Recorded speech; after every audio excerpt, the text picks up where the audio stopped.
এক ছিল ছোট মেয়ে, নাম তার নীলা। সে থাকতো পাহাড় ঘেরা এক শান্ত গ্রামে। ওই গ্রামটির নাম তপবন। নীলা খুব কৌতূহলী আর সত্যবাদী ছিল, কিন্তু অনেকেই তাকে পছন্দ করতো না, কারণ সে সবসময় সত্য বলতো।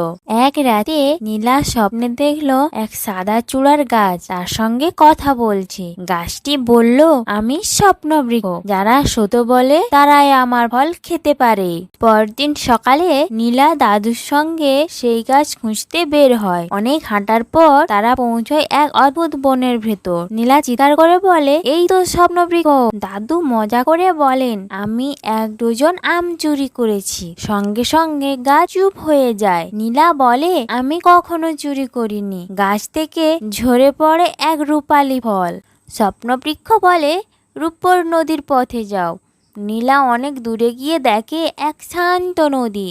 সে বলে, আমি সত্য বলি, আর সঙ্গে সঙ্গেই নদীর উপর মতো ঝলমল করে ওঠে।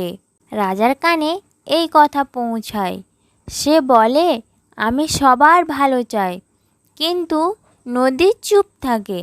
নীলা বলে, তুমি গরিবদের খাবার কাড়ো। তখন এই নদী গর্জে ওঠে। রাজা পালিয়ে যায়। রাজার পালিয়ে যাবার পর সবাই বদলে যায়। শিশুরা সত্য বলা শেখে আর নীলাকে ভালোবাসতে শুরু করে। স্বপ্নবৃক্ষ এখন আরও ফল দেয়, প্রতিটি সত্যের প্রতিদান।